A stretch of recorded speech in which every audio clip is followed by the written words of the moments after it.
آقا کے وفادار ہے علماء دیوبند. الحمد للہ وکفى وسلام علی عباده الذین اصطفى. اما بعد فاعوذ باللہ من الشیطان الرجیم. بسم اللہ الرحمن الرحیم. ووصينا الإنسان بوالديه إحسانا حملته أمه كرها ووضعته كرها. وقال النبي صلى الله عليه وسلم هما جنتك ونارك، أو كما قال عليه الصلاة والسلام. آمنت بالله صدق الله العلي العظيم، وصدق رسوله النبي الكريم، ونحن على ذلك من الشاهدين والشاكرين، والحمد للہ رب العالمین.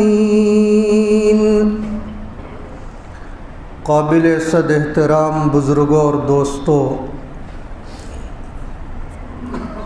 اس سے قبل کئی جمعہ میں آپ حضرات کے سامنے اولاد کے حقوق اور ان کی تعلیم و تربیت کے متعلق کچھ باتیں سامنے آ چکی ہیں. آج کی مجلس میں والدین کے حقوق پر گفتگو ہوگی تاکہ اعتدال باقی رہے. اولاد کے حقوق خصوصیت کے ساتھ والدین کو بتلائے گئے تاکہ وہ اولاد کے حقوق سے غفلت اور لاپرواہی نہ برتیں. آج کی مجلس میں والدین کے حقوق اولاد کو بتلائے جائیں گے تاکہ اولاد اپنے والدین کے حقوق سے لاپرواہی نہ برتے.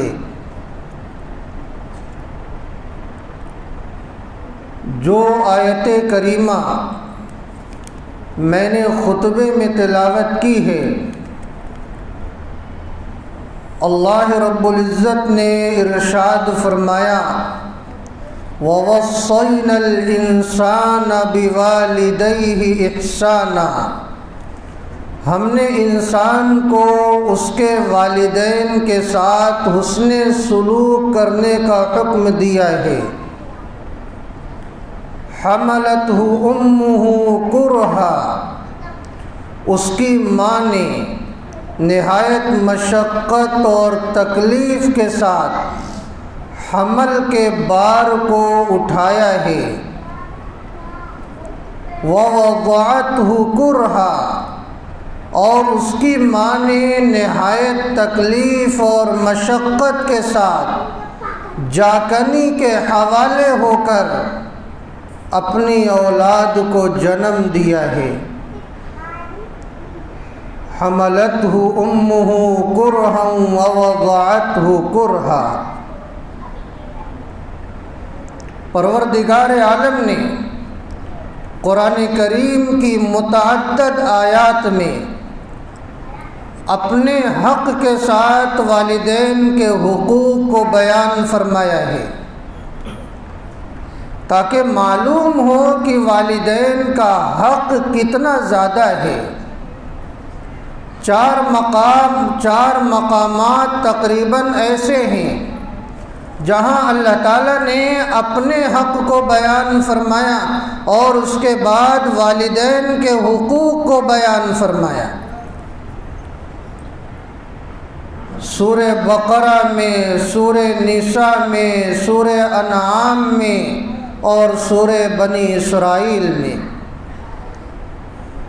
وَقَضَى رَبُّكَ أَلَّا تَعْبُدُوا إِلَّا إِيَّاهُ وَبِالْوَالِدَيْنِ إِحْسَانًا، کہ تمہارے رب نے یہ فیصلہ کیا ہے، تمہیں یہ حکم دیا ہے کہ تم اللہ کے سوا کسی کی عبادت نہ کرو اور والدین کے ساتھ حسن سلوک کرو۔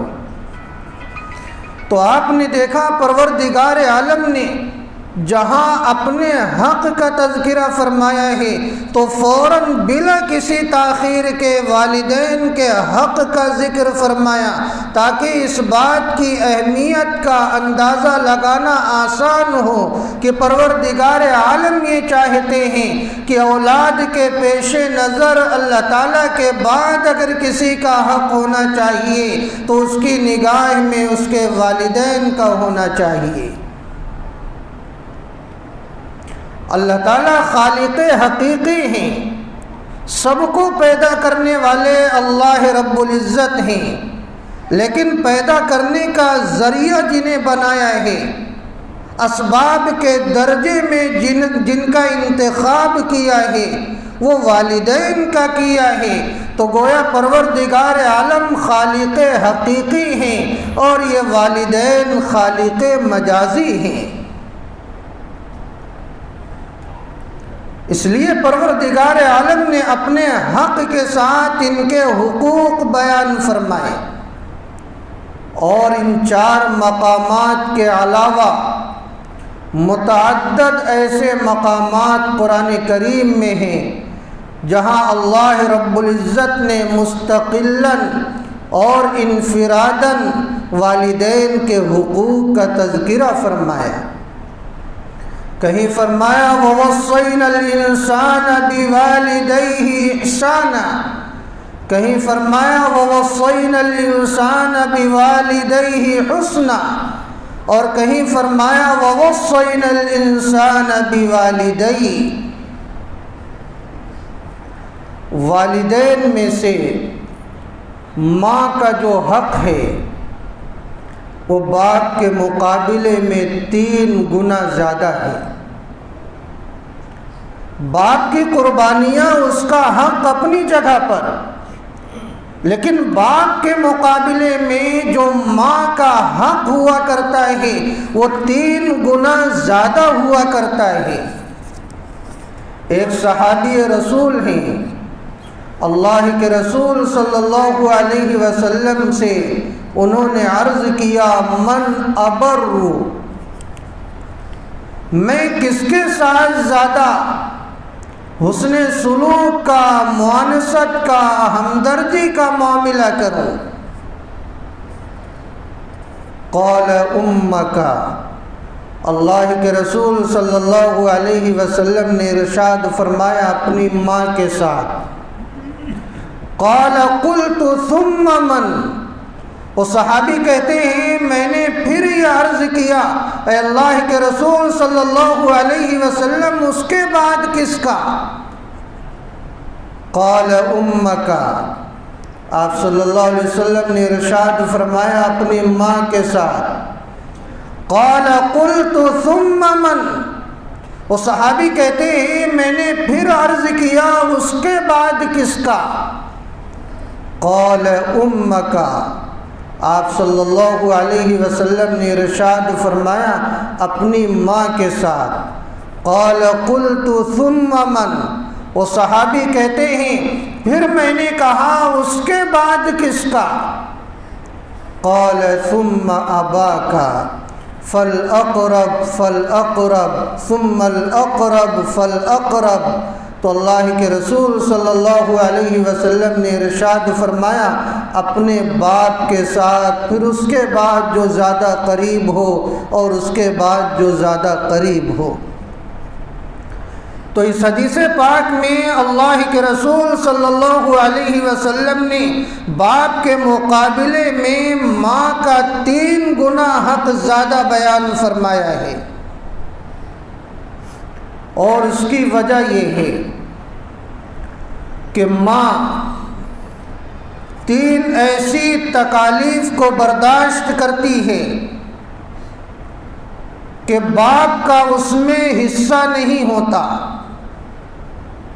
پہلی تکلیف تو وہ ہوتی ہے کہ جب بچہ ماں کے پیٹ میں آتا ہے تو وہ ماں اس حمل کے بار کو اٹھاتی ہے، اس کا چلنا پھرنا مشکل ہو جاتا ہے، اٹھنا بیٹھنا مشکل ہو جاتا ہے، کھانا پینا دشوار ہو جاتا ہے، یہاں تک کہ جب آخری ایام آیا کرتے ہیں تو کسی کروٹ اسے سکون نہیں ہوتا ہے، کبھی دائیں کروٹ لیٹتی ہے تو کبھی بائیں کروٹ لیٹتی ہے تو کبھی چت لیٹتی ہے، کسی کروٹ اسے قرار نہیں آیا کرتا ہے، اور کھانے کا جو ذائقہ ہوا کرتا ہے وہ بھی ختم ہو جایا کرتا ہے۔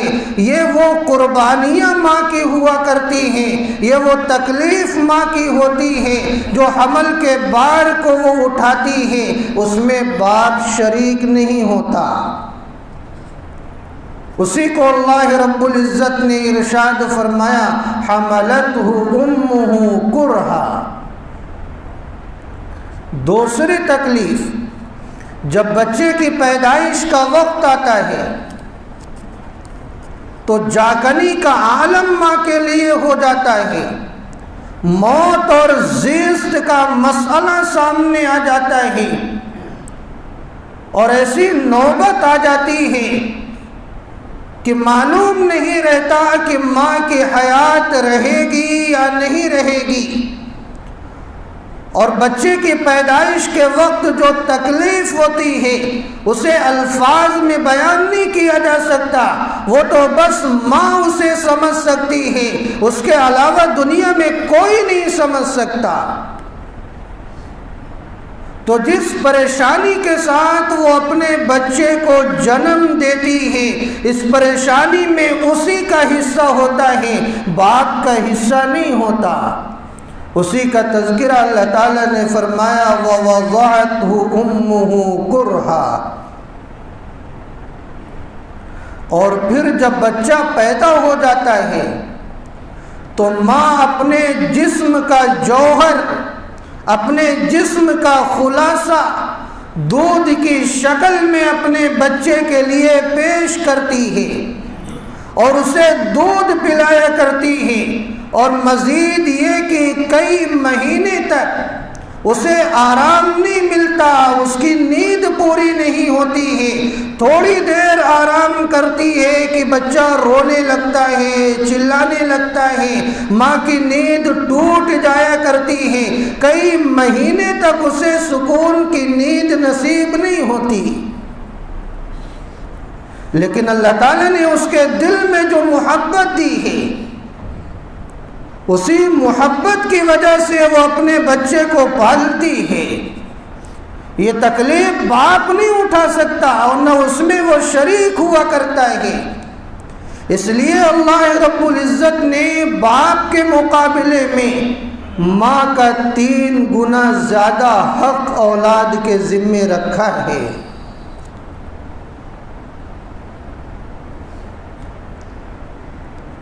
تو پروردگار عالم نے والدین کے ساتھ حسن سلوک کرنے کا معاملہ کیا ہے۔ میرے بھائیوں، بعض ایسے گناہ ہوتے ہیں جن کی سزائیں دنیا میں نقد مل جایا کرتی ہیں، اور آخرت میں جو اس کی سزا ہوگی وہ تو ہوگی، وہ تو بہت خطرناک ہے۔ لیکن دنیا میں بھی بعض ایسے گناہ ہوتے ہیں کہ اللہ تعالیٰ اس کی سزا دنیا میں دے دیا کرتے ہیں۔ انہی من جملہ گناہوں میں سے والدین کی نافرمانی بھی ہے۔ جو اولاد اپنے والدین کی نافرمان ہوتی ہے، ان کے دل کو دکھانے والی ہوتی ہے، ان کو ستانے والی ہوتی ہے، والدین کو رولانے والی ہوتی ہے، والدین کے سکون کو غارت کرنے والی ہوتی ہے، وہ اولاد اتنی محروم القسمت ہوتی ہے کہ پروردگار عالم اسے جو سزا آخرت میں دیں گے وہ دیں گے ہی، دنیا میں بھی اسے سزا کے حوالے کیا کرتے ہیں، نقد سزا والدین کے نافرمانوں کو ملتی ہے۔ ایک واقعہ میں آپ کو سناؤں جس سے آپ کو اندازہ لگے گا کہ والدین کی نافرمانی یہ اللہ تعالیٰ کی نگاہ میں کتنا زیادہ مبغوض ہے۔ امام طبرانی علیہ الرحمہ نے معجم کبیر میں حضرت عبداللہ بن اوفا رضی اللہ عنہ سے مروی ایک روایت کو نقل کیا ہے کہ ایک نوجوان صحابی تھے جن کا بعض روایتوں میں نام حضرت علقمہ رضی اللہ عنہ آتا ہے۔ نوجوان صحابی بہت زیادہ عبادت گزار تھے۔ وہ صحابی ہیں تو عبادت گزار کتنے ہوں گے ہم اور آپ اس کا اندازہ لگا سکتے ہیں۔ حضرات انبیاء علیہم السلام کے بعد اگر اس روئے زمین پر کوئی عظیم المرتبہ شخصیتیں گزری ہیں تو وہ حضرات صحابہ رضوان اللہ علیہم اجمعین کی شخصیتیں ہیں۔ یہ نوجوان صحابی بہت زیادہ عبادت گزار ہیں، نماز، روزے، زکوٰۃ، حج، تلاوت ہر چیز کے پابند ہیں، لیکن ان کی ماں اور ان کی بیوی میں انبن رہا کرتی تھی۔ بیوی اور ماں میں بحث و مباحثہ ہو جایا کرتا تھا۔ جب بیٹا گھر پر آتا بیوی اپنی بات بتایا کرتی، ماں اپنی بات بتایا کرتی، لیکن وہ نوجوان صحابی اپنی بیوی کی باتوں کو اپنی ماں کی باتوں پر ترجیح دیا کرتے۔ یہی وجہ تھی کہ ان کی ماں کا دل دکھتا تھا، ان کی ماں اپنے بیٹے سے ناراض رہا کرتی تھی کہ یہ بیٹا میرا ہے اور میری باتوں کو بالائے طاق رکھ دیتا ہے اور اپنی بیوی کی باتوں کو ترجیح دیا کرتا ہے۔ ان کی ماں خفا رہا کرتی تھی۔ جب اس نوجوان صحابی کے آخری وقت آیا، موت کا وقت آیا، تو ظاہر سی بات ہے جب موت کا وقت آتا ہے تو لوگ کلمے کی تلقین کیا کرتے ہیں، تو لوگ کلمے کی تلقین کرنے لگے۔ اس نوجوان صحابی کے زبان پر کلمہ شہادت جاری ہونے کے لیے تیار نہیں تھا۔ اس نوجوان صحابی کی جو بیوی ہے وہ پریشان ہو جاتی ہے، آخر میرا شوہر تو بہت زیادہ عبادت گزار ہے، نیک ہے، پارسا ہے، اس کی زبان پر کلمہ شہادت کیوں نہیں جاری ہو رہا ہے؟ اسی پریشانی کے عالم میں اللہ کے رسول صلی اللہ علیہ وسلم کے پاس خبر بھجواتی ہے کہ آج معاملہ ایسا ایسا میرے شوہر کے ساتھ ہو رہا ہے۔ اللہ کے رسول صلی اللہ علیہ وسلم جب سنتے ہیں تو آپ تشریف لاتے ہیں اور آنے کے بعد پورا ماجرا دیکھتے ہیں۔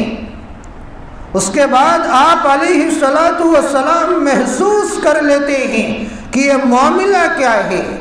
آپ سوال کرتے ہیں کہ ان کی والدہ زندہ ہیں؟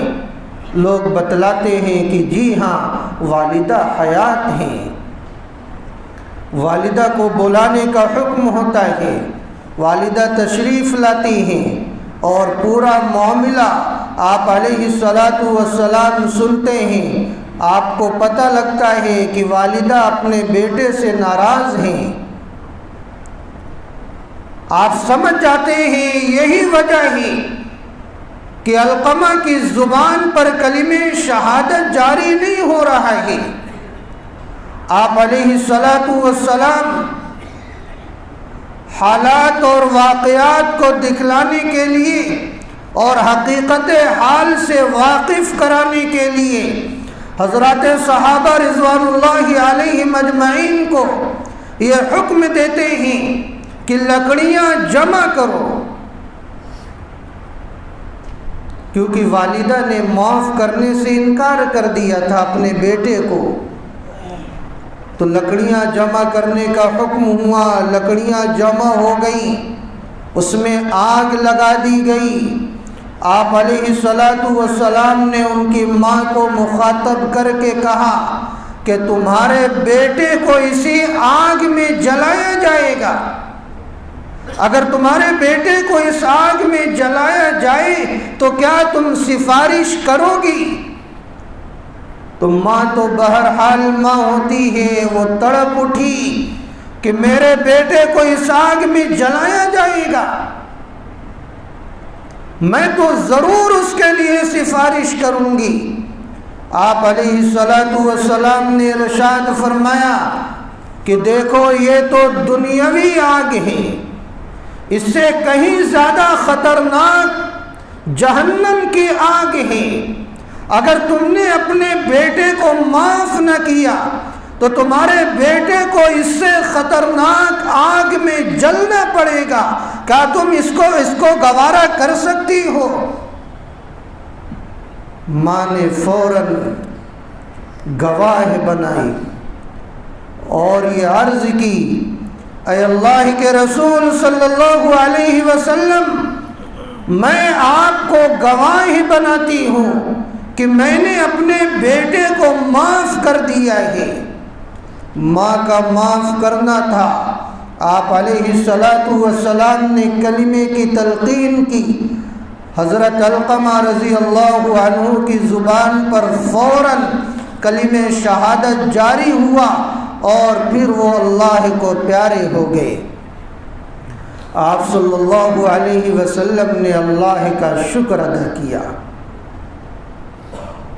بتلانا مقصد یہ ہے کہ صحابی رسول ہیں، عبادت گزار ہیں، نماز روزہ ہر چیز کے پابند ہیں، لیکن انہوں نے اپنی بیوی کی باتوں کو اپنی ماں کی باتوں پر ترجیح دیا ہے، جس کی وجہ سے ان کی ماں کا دل دکھا ہے۔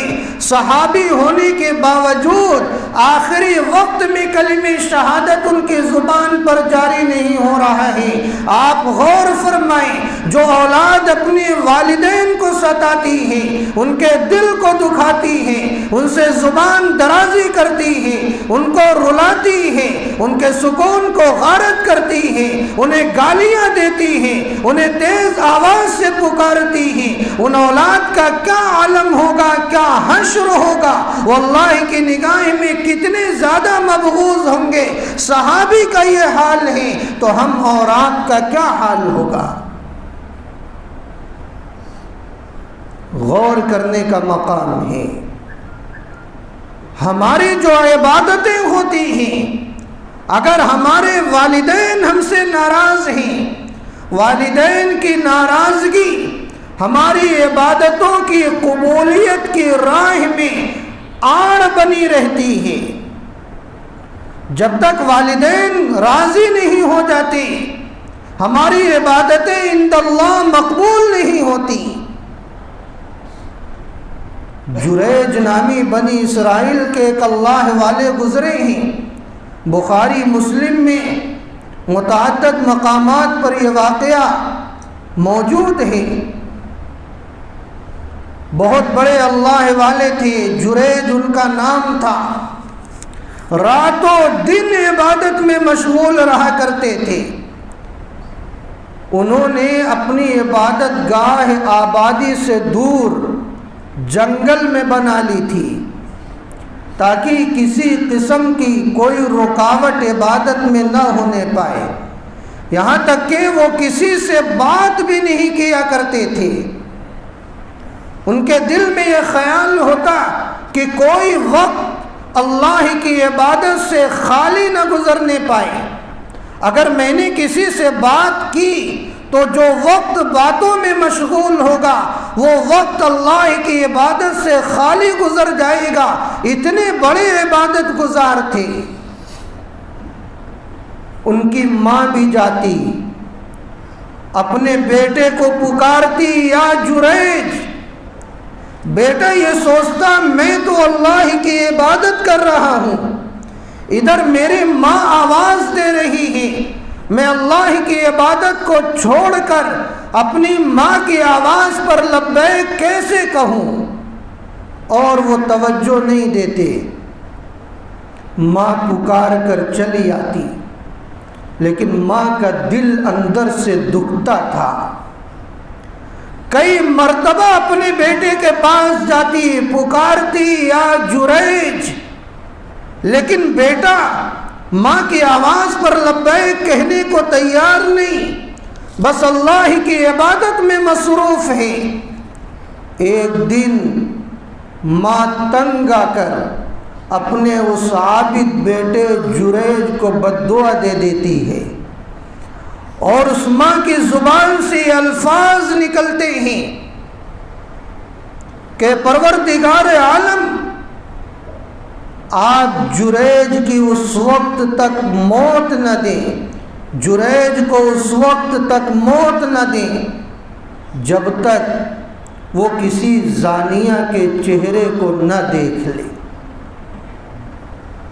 اس بددعا کے بعد یہ واقعہ پیش آیا کہ اس عابد کی عبادت گاہ کے اطراف میں ایک چرواہا اپنے جانوروں کو چرایا کرتا تھا۔ اس کا معاشقہ ایک کنواری لڑکی سے ہو گیا، اور وہ عشق اتنا دراز ہوا کہ ان دونوں نے آپس میں زناکاری کر لی، اور اس کے نتیجے میں حمل ٹھہر گیا اور بچہ پیدا ہوا۔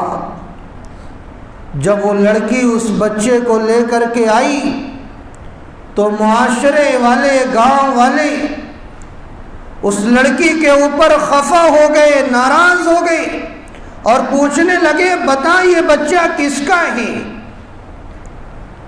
اب اس کنواری لڑکی نے یہ سوچا میں اپنے عاشق کو کیسے پھنساؤں؟ بہت اچھا راستہ ہے، وہی جو عبادت گاہ میں جو عابد رہا کرتا ہے اسی کو پھنسا دیتی ہوں۔ اور اس نے وہی کیا۔ اس نے لوگوں کو یہ بتلایا یہ بچہ اسی عابد کا ہے جو جھوپڑی میں رہ کر اللہ کی عبادت کیا کرتا ہے، یہ اسی کی خطا کا نتیجہ ہے۔ اب لوگوں کا غصہ ابھر آیا اور لوگ فوراً جریج کی عبادت گاہ پر پہنچے۔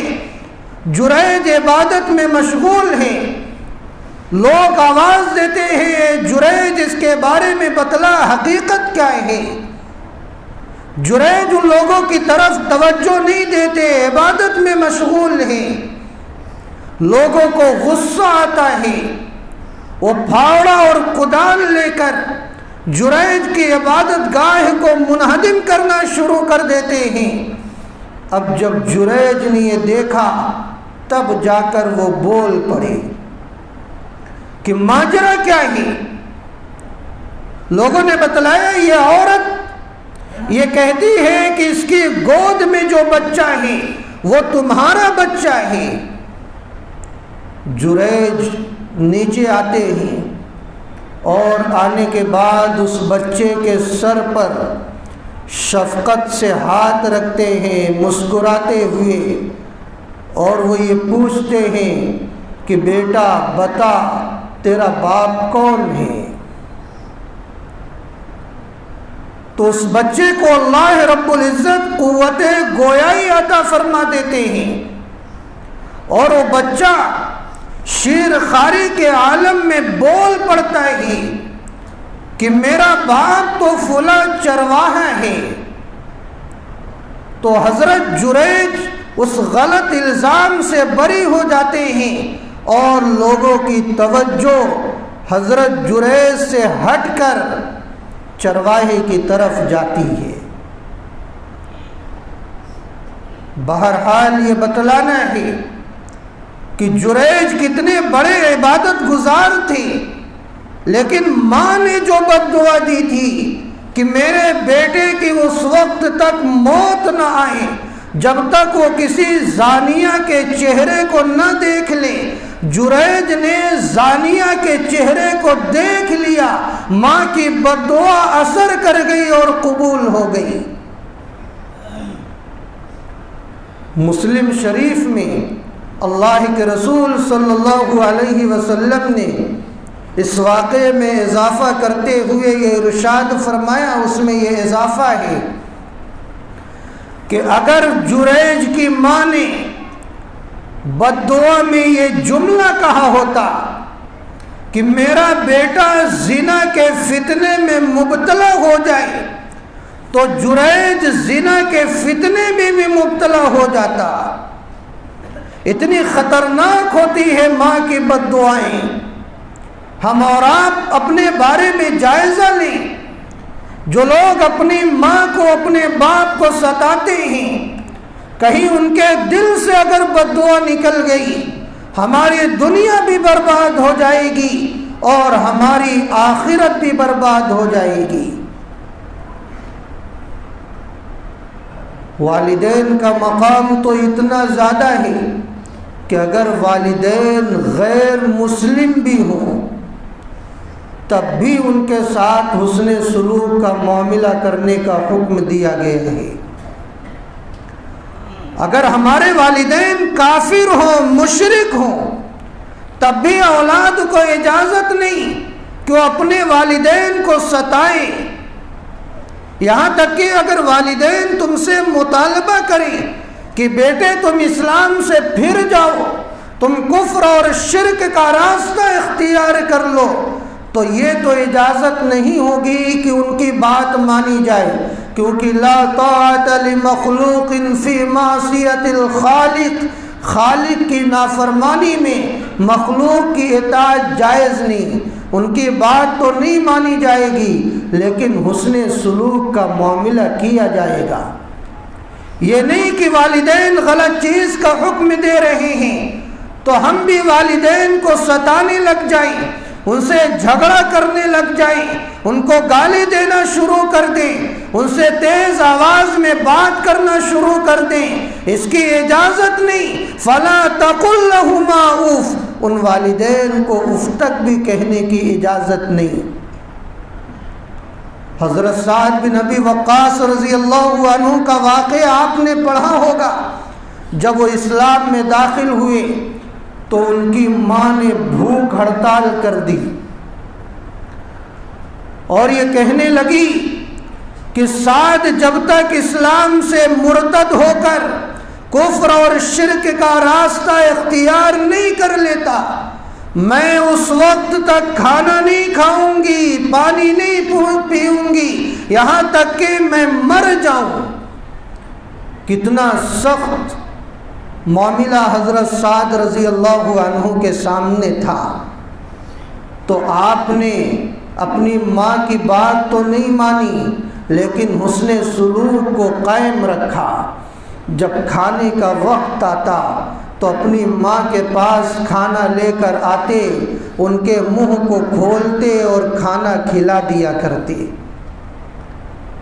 اسی موقع پر یہ آیت کریمہ سورہ عنکبوت کی نازل ہوتی ہے، وَوَصَّيْنَا الْإِنسَانَ بِوَالِدَيْهِ حُسْنًا وَإِنْ جَاهَدَاكَ لِتُشْرِكَ بِي مَا لَيْسَ لَكَ بِهِ عِلْمٌ فَلَا تُطِعْهُمَا إِلَيَّ مَرْجِعُكُمْ فَأُنَبِّئُكُمْ بِمَا كُنْتُمْ تَعْمَلُونَ۔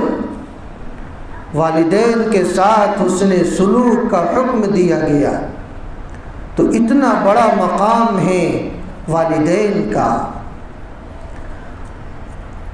دیکھو، جو لوگ اپنے والدین کے ساتھ جیسا کرتے ہیں ان کی اولاد بھی عموماً ان کے ساتھ ویسا ہی کیا کرتی ہے۔ یہ اکثری قاعدہ ہے، یہ اصول ہے۔ ہاں، شاذ و نادر واقعات اس کے خلاف بھی ہوتے ہیں، اللہ کے رسول صلی اللہ علیہ وسلم نے ارشاد فرمایا تم اپنے والدین کے ساتھ حسن سلوک کیا کرو، تمہاری اولاد تمہارے ساتھ بھی حسن سلوک کرے گی۔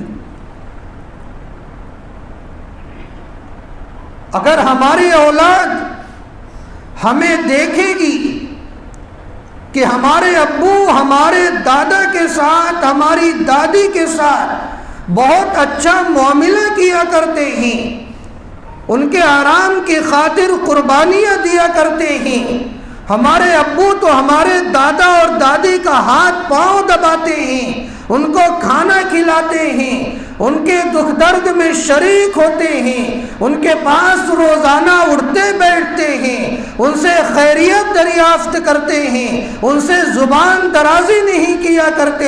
اگر ہمارے دادا اور دادی کوئی بات کر دیتے ہیں، ہمارے جو والد ہیں، ہمارے جو ابو ہیں، وہ اپنی گردن کو ہمارے دادا دادی کی باتوں کے سامنے جھکا دیا کرتے ہیں، جب وہ اولاد یہ ماجرا دیکھ رہی ہوتی ہے تو ان کا ذہن و دماغ بھی ویسا بنتا ہے۔ جب وہ اولاد بڑی ہوتی ہے تو اپنے والدین کا وہ اولاد بھی احترام کرتی ہے۔ لیکن اگر معاملہ اس کے برعکس ہوتا ہے، وہ اولاد یہ دیکھ رہی ہوتی ہے کہ میرا جو ابو ہے وہ میرے دادا اور دادی کو ستا رہا ہے، ان کے کھانے اور پینے کا انتظام نہیں کرتا، ان کے لباس اور پوشاک کا انتظام نہیں کرتا، ان کے دکھ درد میں شریک نہیں ہوتا ہے، ان سے زبان لڑایا کرتا ہے، جب اولاد بڑی ہوگی تو ان کے دل میں بھی تمہاری عظمت نہیں ہوگی۔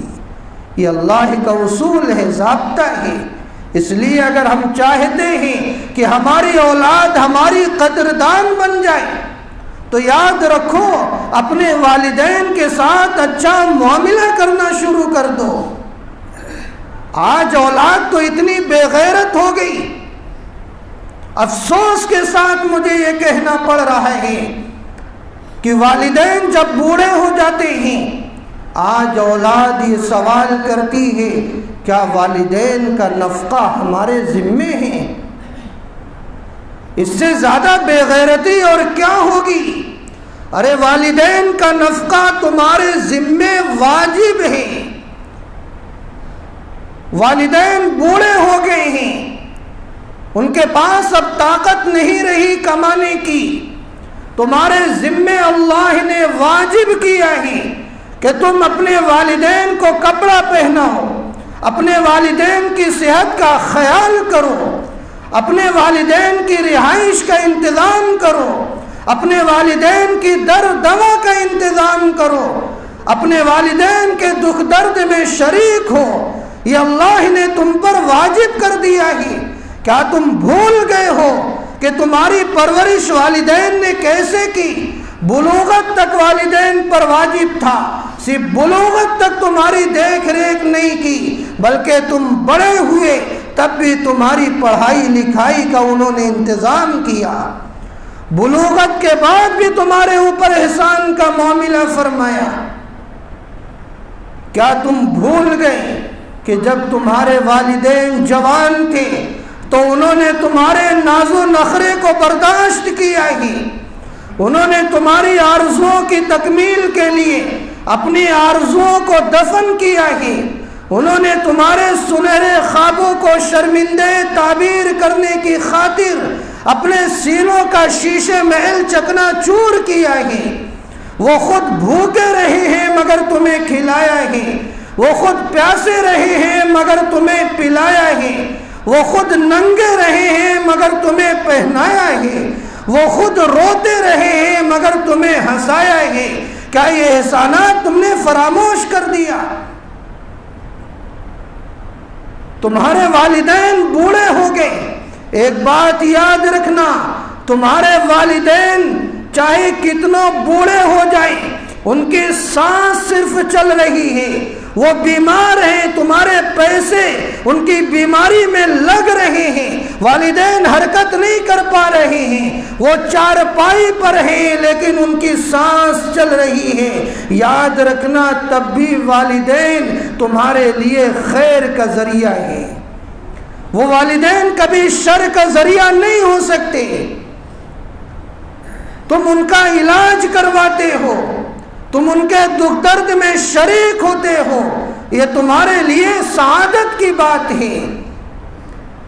اس عالم میں بھی والدین کے دل سے جو دعا نکل رہی ہوتی ہے تمہاری خدمت کے نتیجے میں, اسی کی وجہ سے اللہ تعالیٰ نہ جانے تمہیں کتنی پریشانیوں سے بچا رکھا ہے اور کتنی خیر سے اللہ تعالیٰ تمہیں نوازتے رکھتے ہیں.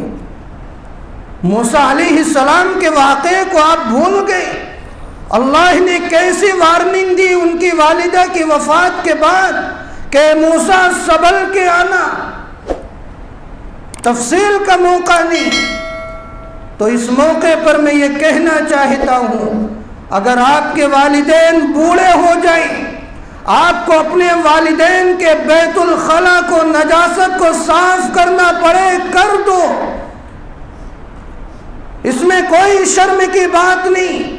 والدین کو نہلانا پڑے, نہلاؤ. یہ تمہارے لیے سعادت کی بات ہے, یہ بخشش کا اور مغفرت کا ذریعہ ہے. وہی بدبو اللہ تعالیٰ خوشبو سے بدل دیں گے. جو تمہارے ہاتھ تمہارے والدین کی خدمت میں لگے ہیں, لیکن آج ہم ہار محسوس کرتے ہیں, نوکرانیوں کو حکم دیتے ہیں, بیٹے اور بیٹیاں موجود ہیں اور والدین کی خدمت سے ہاتھ کو پیچھے کرتے ہیں اور نوکرانیوں کو حکم دیتے ہیں. اس سے زیادہ بے غیرتی اولاد کے لیے اور کیا ہو سکتی ہے؟ تمہاری جنت سامنے ہے. ہما جنت کا ونارو کا, یہی وہ وقت ہوتا ہے کہ تم اپنے والدین کی خدمت کر کے تم خود کو جنت کا مستحق بنا سکتے ہو, اور تم اس موقع کو گنوا رہے ہو. میرے بھائی, والدین بہت عظیم دولت ہیں. ان کی خدمت کر کے خود کو جنت کا مستحق بنا لو.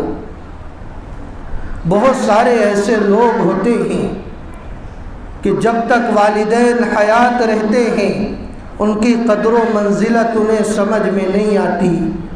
جب چلے جاتے ہیں تب انہیں احساس ہوتا ہے اور وہ یہ سوچتے ہیں کہ کاش دوبارہ والدین مل جاتے تو میں ان کی خدمت کرتا اور اللہ کو راضی کر لیتا. لیکن اب افسوس کرنے سے کیا فائدہ, والدین تو دنیا سے چلے گئے. لیکن اگر واقعی اسے احساس ہو گیا ہے تو کیا ایسے لڑکوں کے سامنے شریعت نے کوئی راستہ رکھا ہے کہ جس کی وجہ سے ان کی معافی ہو جائے اور وہ والدین کے نافرمانوں سے ہٹ کر فرما برداروں میں شامل ہو جائے؟ کیا کوئی راستہ ہے؟ جی ہاں, اللہ نے کبھی بھی بندوں کو کسی موڑ پر تنہا نہیں چھوڑا. اللہ تعالیٰ احساس ندامت دیکھتے ہیں. اللہ نے ایسی اولاد کے لیے بھی راستہ ہموار کیا ہے. پہلا راستہ تو توبہ استغفار ہے, اور دوسرا راستہ حدیث کی روشنی میں بتا رہا ہوں. جب تک ایسی اولاد زندہ رہے جن کے والدین ناراضگی کے ساتھ دنیا سے گئے ہیں, وہ اپنی اولاد کے لیے رحمت کی دعا کرتی رہے, مغفرت اور بخشش کی دعا کرتی رہے. اگر مسلسل یہ کام اولاد کرتی رہے گی تو حدیث میں آتا ہے کہ اللہ تعالیٰ ایسی نافرمان اولاد کو فرما برداروں میں شامل کر دیں گے. اسی طرح والدین دنیا سے چلے گئے. بعض لڑکے والدین کے قدردان تھے, والدین دنیا سے چلے گئے, اب بھی ان کا دل کہتا ہے کہ والدین کے حق کو ادا کریں. تو کیا مرنے کے بعد بھی کچھ حقوق ہیں؟ تو حدیث پاک کی روشنی میں بتلا کر اپنی بات مکمل کر دوں. والدین کے دنیا سے جانے کے بعد 5 حق اولاد کے اوپر ہوتے ہیں. پہلا حق تو یہ ہوتا ہے کہ اولاد اپنے والدین کے لیے خیر کی اور برکت کی دعا کرتی رہے, اور دوسرا حق یہ ہوتا ہے کہ اولاد اپنے والدین کے جانے کے بعد مغفرت اور بخشش کی دعا کرتی رہے, اور تیسرا حق یہ ہوتا ہے کہ والدین کا اگر کسی کے ساتھ کوئی عہد و پیمان تھا تو یہ اولاد اس کو پورا کرے۔ اور چوتھا حق یہ ہوتا ہے کہ والدین کے تعلق سے جو رشتہ داریاں وجود میں آئی تھیں اور وہ والدین اپنی زندگی میں ان رشتہ داریوں کے ساتھ صلہ رحمی کا معاملہ کیا کرتے تھے، اولاد کے لیے یہ ضروری ہے کہ والدین کے ان رشتہ داریوں کا احترام کرے اور صلہ رحمی کا معاملہ کرے۔ پانچواں حق یہ ہوتا ہے کہ والدین کے زندگی میں جو دوست تھے ان دوستوں کا احترام کرے، ان کا اعزاز کرے۔ اللہ تعالیٰ شانہ ہم تمام لوگوں کو کہنے اور سننے سے زیادہ عمل کی توفیق عطا فرمائے اور والدین کی قدردانی کی سعادت عطا فرمائے۔ آمین۔ وآخر دعوانا ان الحمد للہ رب العالمین۔